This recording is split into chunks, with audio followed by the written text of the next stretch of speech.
교회 들어오는 입구에도 성탄절 깜빡이가 반짝반짝이고 예배실 안에도 곳곳에 성탄의 기쁨을 나누는 아주 좋은 것들로 가득 차 있는데, 찬양도 누구보다도 먼저 예수님의 탄생과 또 하나님의 은혜를 하나님 앞에 높여드리니 참 귀하고 복된 찬양이라 확신을 가집니다. 찬양대의 찬양을 통해서 함께 하나님 앞에 올려드렸던 우리의 마음, 우리 하나님께서 한 사람 한 사람 형편과 처지에 걸맞게 최선을 다한 것으로 받으시고 하나님께서 주시는 최고의 것으로 오늘 이 시간 이날 주님 앞에 예배할 때에 허락해 주실 줄 믿습니다.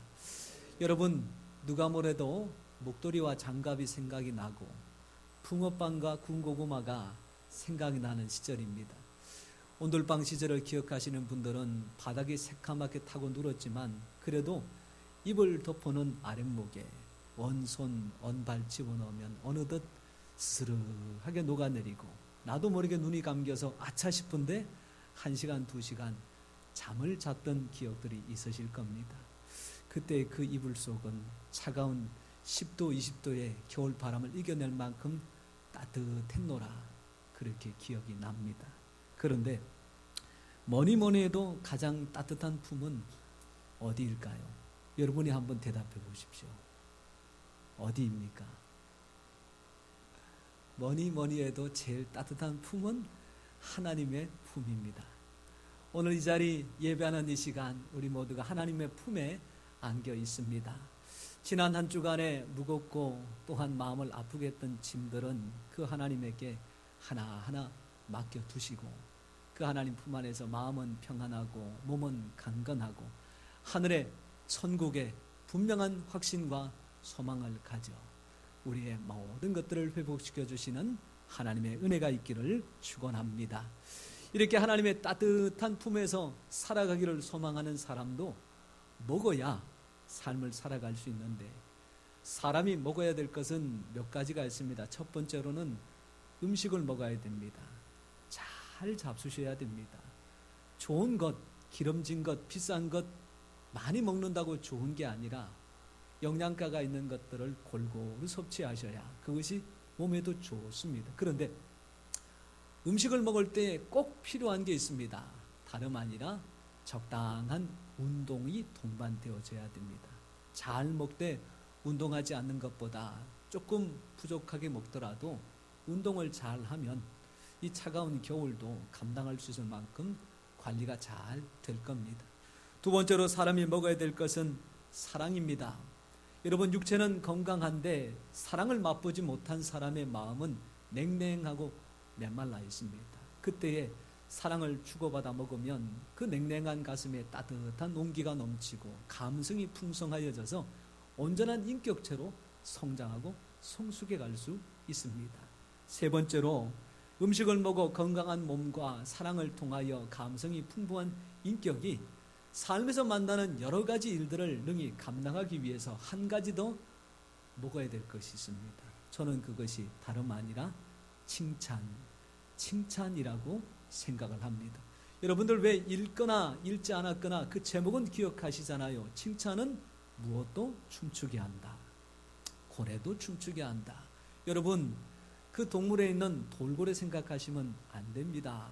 최소한 20m, 30m 되는 큰 흰수염 고래는 아닐지라도 사람과는 비교할 수 없을 만큼 큰 고래, 말하자면 포획은 안 되지만 던진 거물에 우연찮게 걸려 들어오는 것은 바다의 로또라 한 마리에 2천만 원, 3천만 원 한다고 하는 그 큰 고래, 그런 고래도 춤추게 하는 것이 무엇이라고요? 칭찬이라고 합니다. 여자분들은 사랑하는 사람을 위해서 춤을 추고 남자들은 누구를 위해서 자기의 생명을 건다고요? 자기를 인정해주는 사람, 칭찬해주는 사람을 위해서 생명을 건다고 할 만큼 중요한 겁니다. 사랑하는 성도 여러분, 칭찬을 받되 먼저 하나님께 칭찬받는 성도님 되시기를 바랍니다. 하나님께만 칭찬받고 사람에게는 비난받으면 그것은 온전치가 못합니다. 여러분, 시골 마을에 꼭 한두 분 계셨는데 그분들의 이름이 한량입니다.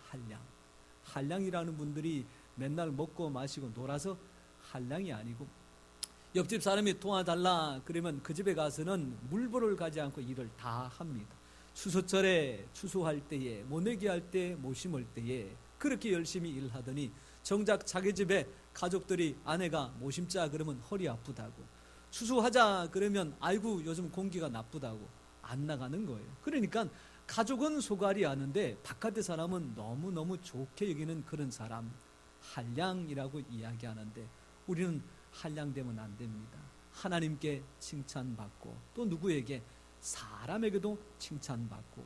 예수님이 그러셨잖아요. 하나님과 사람에게 더 사랑스러워 가시더라.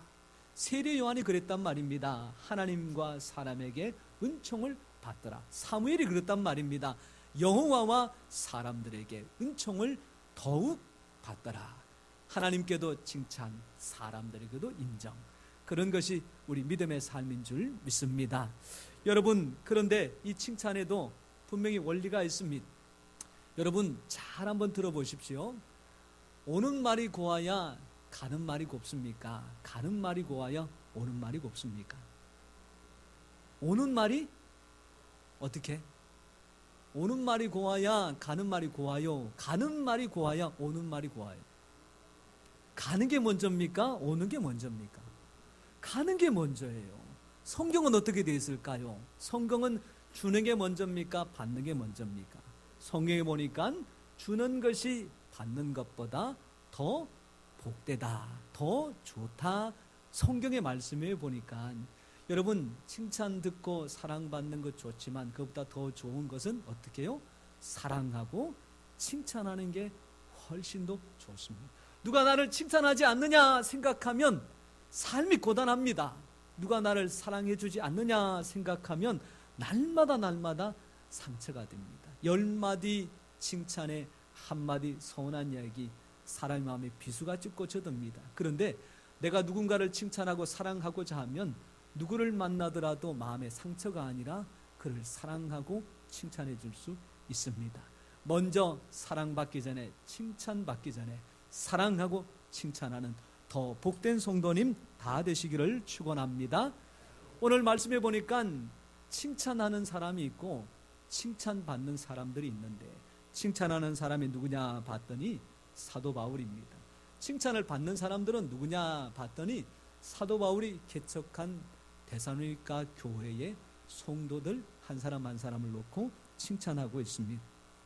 오늘 말씀해 보니까 사도 바울의 칭찬에는 두 가지의 기준이 있습니다. 하나는 데살로니가 교회 사람들을 생각할 때마다 먼저 하나님 앞에 감사한 마음이 떠오릅니다. 하나님, 데살로니가 교회에 제가 말씀을 전한 것이 1년도 아니고 2년도 아니고 3주밖에 안 됩니다. 3주라고 해서 21일을 가리키는 것이 아니라 하나님 3번밖에 말씀을 전할 기회가 저한테는 없었습니다.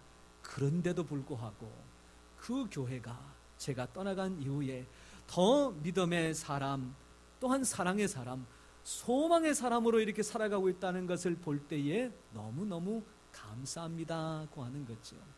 인생이라는 것이 만남이 있으면 헤어짐이 있습니다. 헤어짐이 없는 인생은 인생이라고 말할 수가 없지요. 그런데 헤어져서 서로를 생각할 때 그 사람을 생각하면 어째요? 하나님, 믿음으로 살아가고 있다는 소식을 들으니 감사합니다. 힘들고 어렵지만 사랑하고 인내하고 믿음과 신앙을 지켜간다고 하니 감사합니다. 만나면 그렇게 살아줘서 고맙습니다. 헤어지면 그렇게 살아주셔서 감사합니다.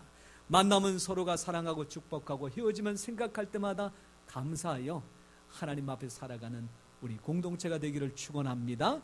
두 번째로는요, 하나님 앞에 기도할 때마다 그들을 생각하면 하나님 축복해 주시옵소서. 그게 무작정 축복이 아니라 이런 겁니다.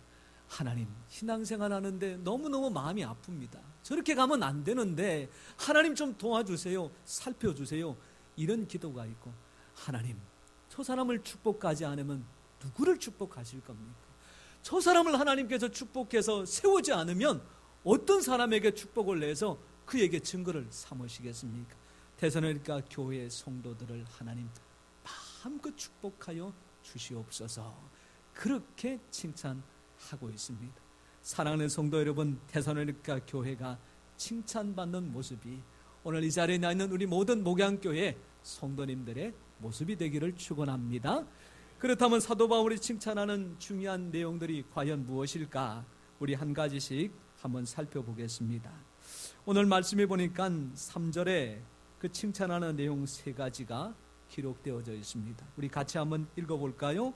무엇을 사도 바울이 하나님 앞에서 날마다 감사하고 기억하여 축복해달라 그렇게 말씀하고 있는지 시작.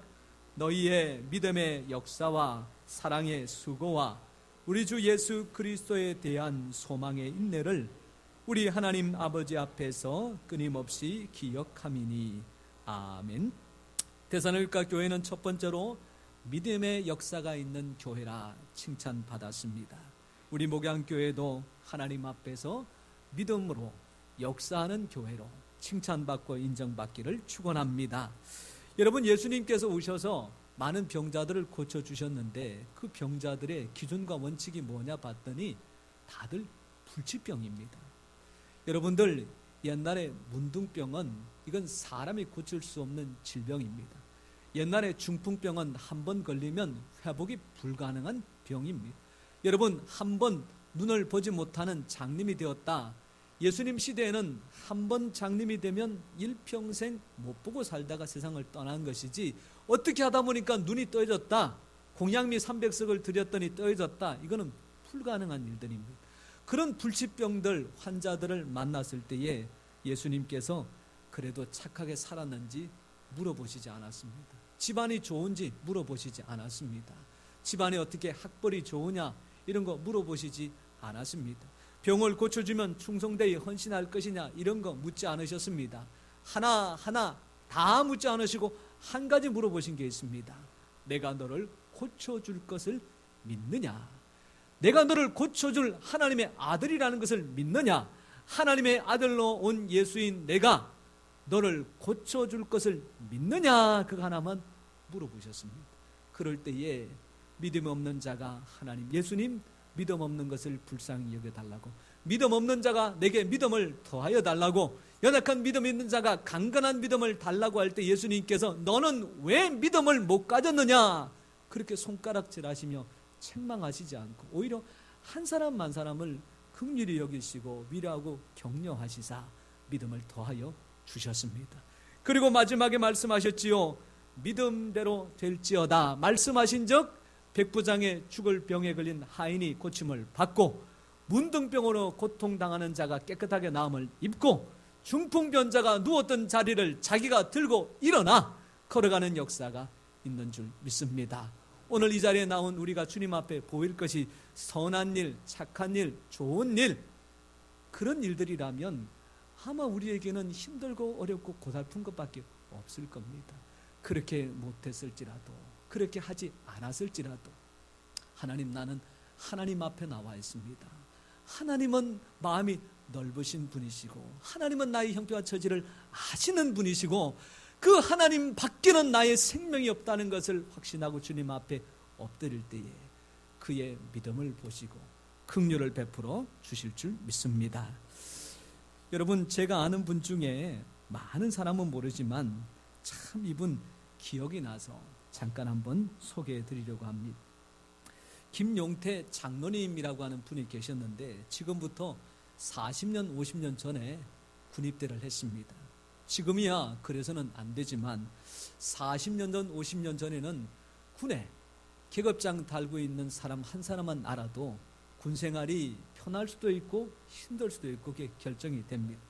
훈련소에 입소를 했을 때에 앞에 있는 교관이 많은 그 훈련소의 훈련병들을 보고 군대에 누구 아는 사람 있느냐고, 집안에 누구 높은 자리에 있는 사람 있느냐고, 그런 사람 손 들어보라 그랬더니 여기저기서 손을 드는 거예요. 이 김용태 장로님이 그 당시에 청년이죠.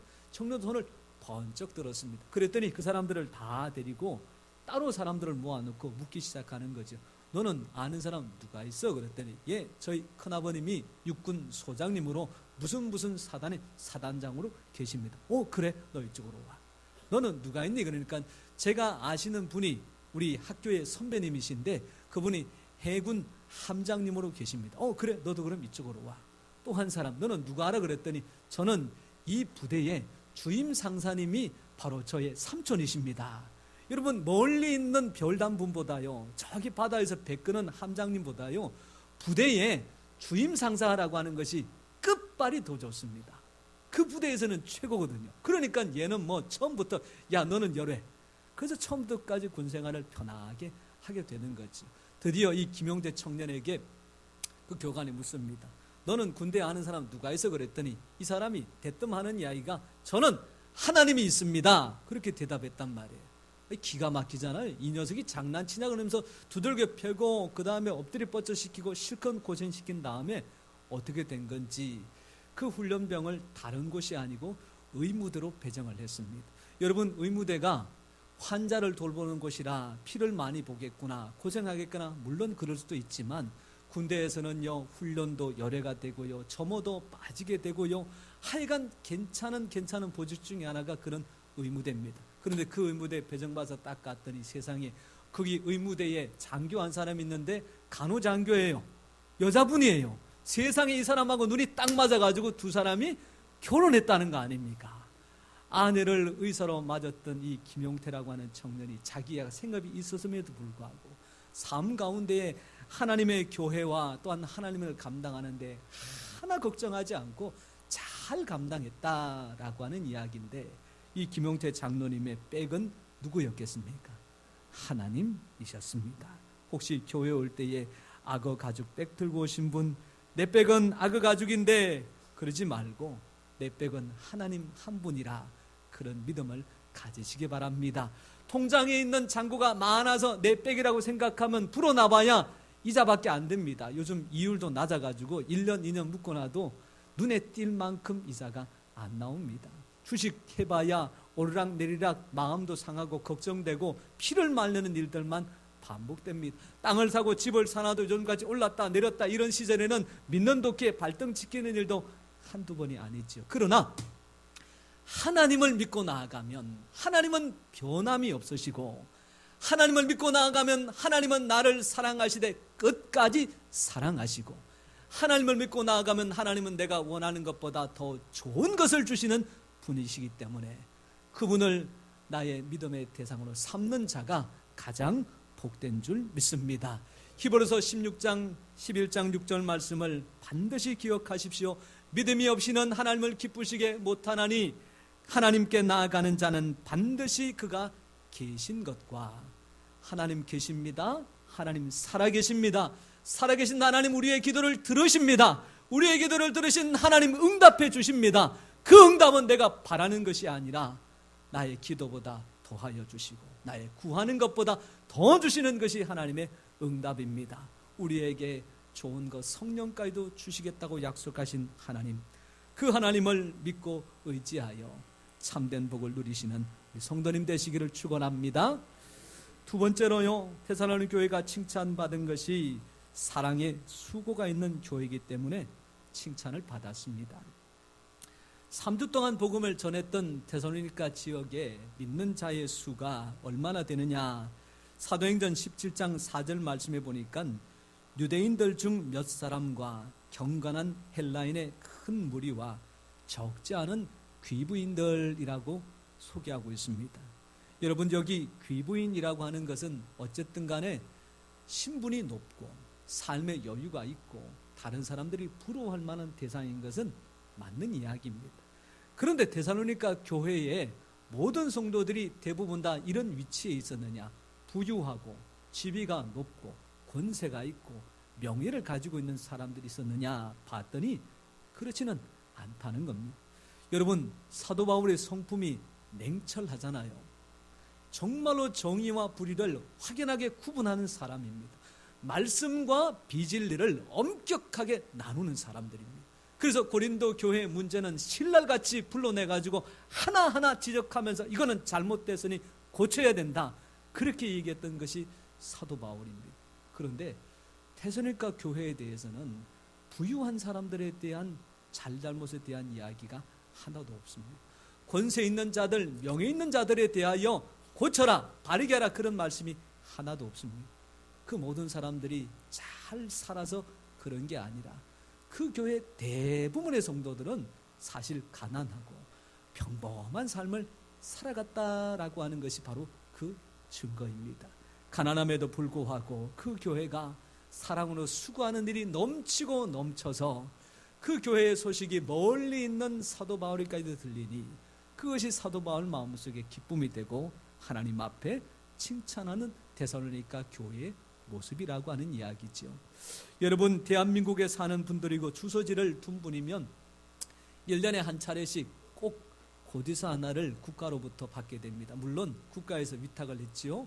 적십자 회비를 내주십시오라고 하는 겁니다. 이 회비가 얼마 되지는 않지만 회비를 납부한 분들 받으셨을 겁니다. 당신의 납부한 것을 우리가 확인을 했고 거기에 대한 영수증으로 보내드리면서 주신 것을 정말로 잘 사용하겠습니다 라고 하는 영수증이 나옵니다. 보내는 것이 얼마 되지 않기 때문에 오가는 그런 우편 요금까지 사실은 낭비시키지 말고 다 쓰면 좋겠는데 그렇게 돈을 써가면서 하는 이유는 이 적십자 회비도 생각만큼 많이 안 거치기 때문입니다. 안 거치기 때문에 그렇게 해서라도 홍보해야 되겠다고 하는 이야기죠. 오래전의 이야기입니다만은 아직도 기억이 나는 게 있습니다. 텔레비전 광고할 때나 길거리에 이 적십자 회비를 독려하기 위해서 현수막을 내걸었는데 그 현수막에 적혀져 있는 짤막한 글귀 여러분 혹시 기억하십니까? 사랑은 무엇이라고요? 동사다라고 하는 내용입니다. 사랑은 동사다. 사랑은 눈에 보인다. 사랑은 분명한 증거가 있어야 된다. 사랑은 무엇이든지 그 내용을 담아 전달되어야 사랑이다라고 하는 이야기입니다. 여러분, 남편이 아내에게 사랑한다, 고맙다라고 인사할 때에 잘 받고 한마디 더 확인하셔야 됩니다. 뭐라고 얘기해야 될까요? 뭐라고요? 제가 그렇게 가르쳤다고 집에 가서 함부로 쓰시면 안 되지만 확인해 볼 필요가 있습니다. 여보 사랑해. 그럼 뭐라고 해야 될까요? 말로만 사랑한다고 100번 1000번 말로만 하면 사랑이라고 말할 수가 없습니다. 말로만 그랬을 때 그래 여보 그러면 내가 뭘 하나 해줄까? 우리 오늘 괜찮은 곳에 가서 밥 한 끼 같이 먹을까? 당신 필요한 건 뭐야? 이렇게 나오면 아 우리 남편의 사랑이 진짜 나를 향하여 있구나 그렇게 생각하면 되고 아무 대답 안 하거들랑 그 뒤에는 알아서 하십시오. 제가 뭐라고 말씀은 못 드리겠습니다. 사랑이라는 것은 분명한 형식과 내용을 담아 전달될 때에 받는 사람이 감사함으로 받되 말로만 형식적인 것만 생각만 갖고 있을 때는 아무런 내용도 나타나지 않습니다. 그럴 때에 데살로니가 교회가 그 사랑에다가 자기의 희생과 헌신을 담아 하나님 앞에 또한 교회 성도들을 섬기게 되니 그 소문이 많이 퍼져서 이와 같이 칭찬 듣게 되었다는 얘기입니다. 여러분 생후 20개월 만에 교통상해를 당했습니다. 온 몸이 3도 이상의 중화상을 입었습니다. 50여 번의 수술을 집행했습니다. 그래서 겨우 살려냈는데 얼굴은 눈만 사실 껌뻑일 뿐이지 형체가 없습니다. 한쪽 팔은 거의 다 없어져 가지고 남아있는 것은 뭉퉁한 것밖에 없습니다. 온몸은 흉측으로 말미암아 함부로 드러내고 살아가기가 힘들 지경입니다. 그런데 그 아이가 자라나서 축구를 합니다. 야구를 합니다. 농구까지 합니다. 심지어는 그 아이가 복음으로 변화되어져서 세계 최고의 설교라고 하는 빌리 그레함 목사님 앞에서도 강연을 합니다. 대학 원생들이 많이 모인 곳에서도 강연을 하고 고등학교 전교회장까지 감당하면서 세상에 이런 삶이 있구나라고 할 만큼 대단한 삶을 삽니다. 그의 삶의 이력들을 기록한 책이 조엘이라고 하는 이름의 책인데 부제는 이렇게 달려져 있습니다. 세상에서 가장 아름다운 사람. 그가 자신의 삶에 대한 비유와 또한 이유를 밝히고 있습니다. 내 부모님과 선생님들과 나영 같은 친구들과 슈라이너즈 병원의 의사들과 그 밖의 모든 사람들이 생사를 가늠하지 못하는 나에게 헌신적인 희생적인 사랑을 베풀어 줬기 때문에 내가 살아났고 그 이후도 끊임없이 그 사랑을 베풀어 줬기 때문에 내가 지금 이와 같은 삶을 살고 있습니다.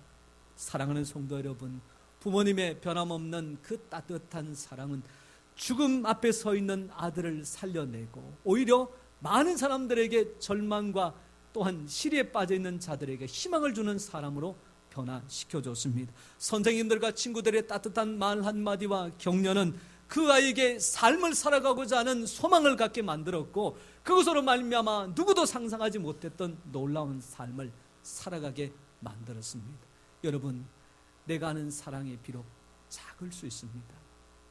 내가 하는 희생이 눈에 띄지 않을 수 있습니다.